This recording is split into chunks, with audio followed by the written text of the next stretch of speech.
All right, let's talk about something that can totally hijack your entire day: anger.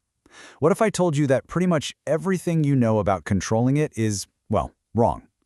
We're about to completely reframe your relationship with anger, not by trying to stuff it down, but by finally understanding where it really comes from.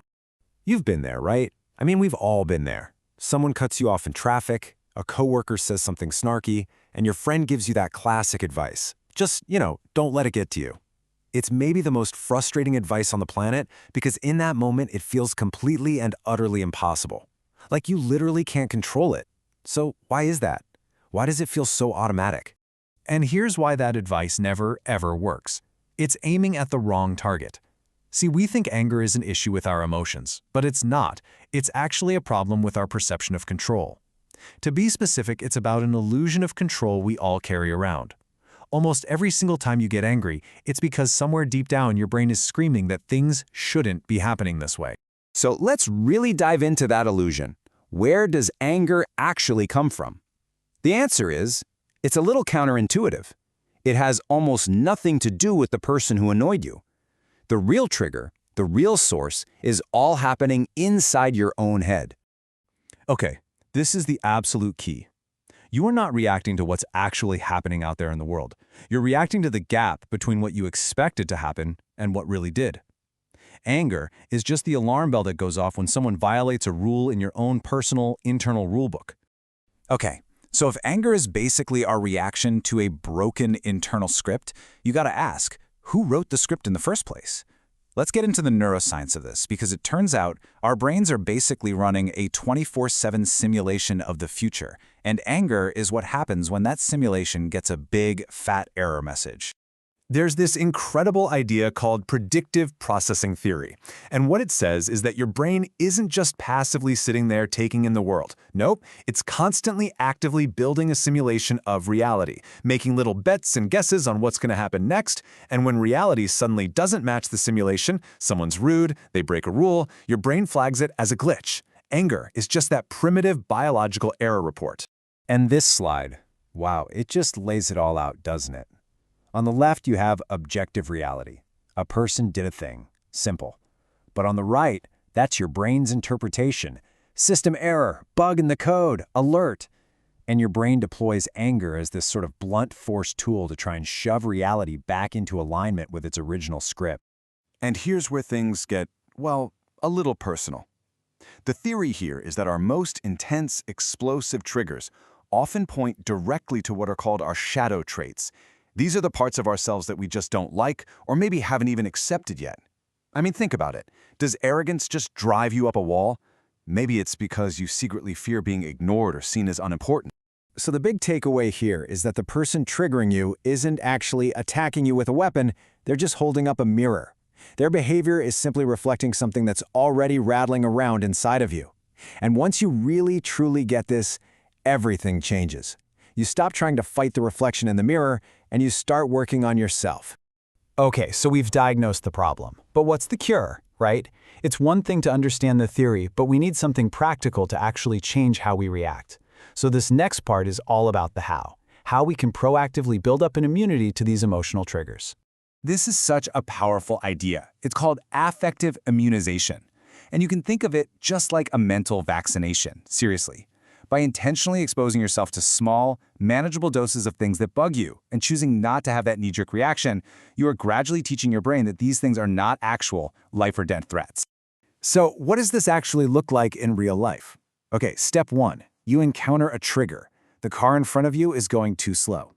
Now, the magic is in step 2. Instead of laying on the horn, you consciously choose to just observe the feeling. Just notice it. My chest feels tight. My hands are gripping the wheel. Every single time you do this, you are literally rewiring your brain. You're weakening that old pathway. And over time, you get to step 4, neural adaptation.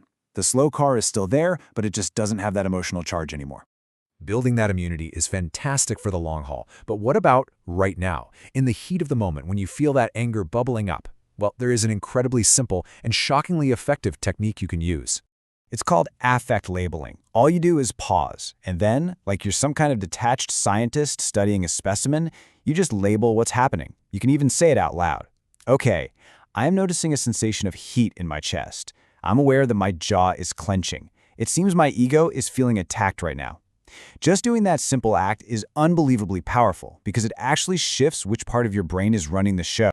So why on earth does this work?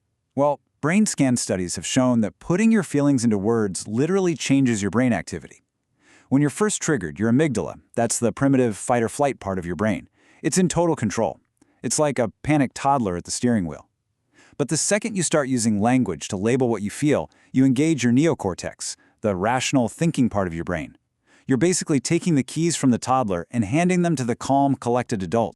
And I want to be super clear about this. This is not about bottling up your feelings. That's repression, and that's not healthy. This is processing. Think of it like emotional judo.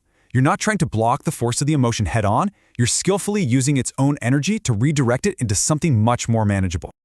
All right, we've covered the what and the how of anger. Now we get to the final piece of the puzzle. And honestly, this is the biggest mindset shift of all.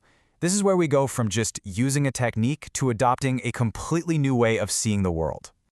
Once you truly internalize this concept, it's sometimes called the projection law, it becomes almost impossible to take things personally ever again. Here it is. When someone lashes out at you, criticizes you, or insults you, they are not giving you an accurate report about who you are. They are giving you a perfect, unfiltered broadcast of their own internal state, their own pain, their own fears, their own baggage.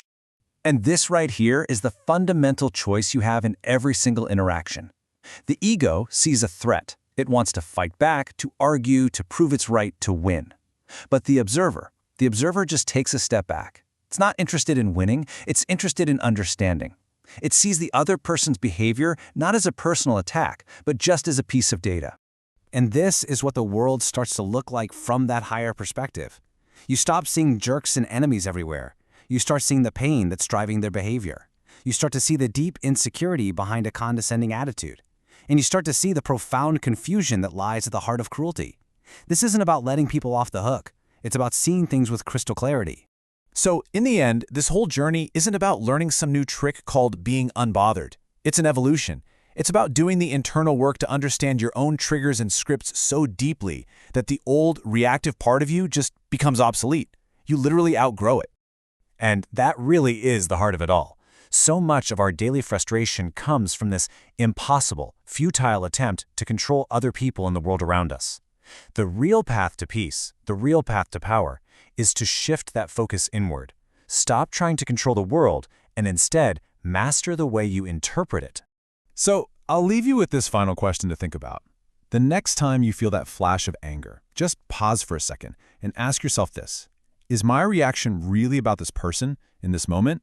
Or are they just an actor playing a role in a very old script?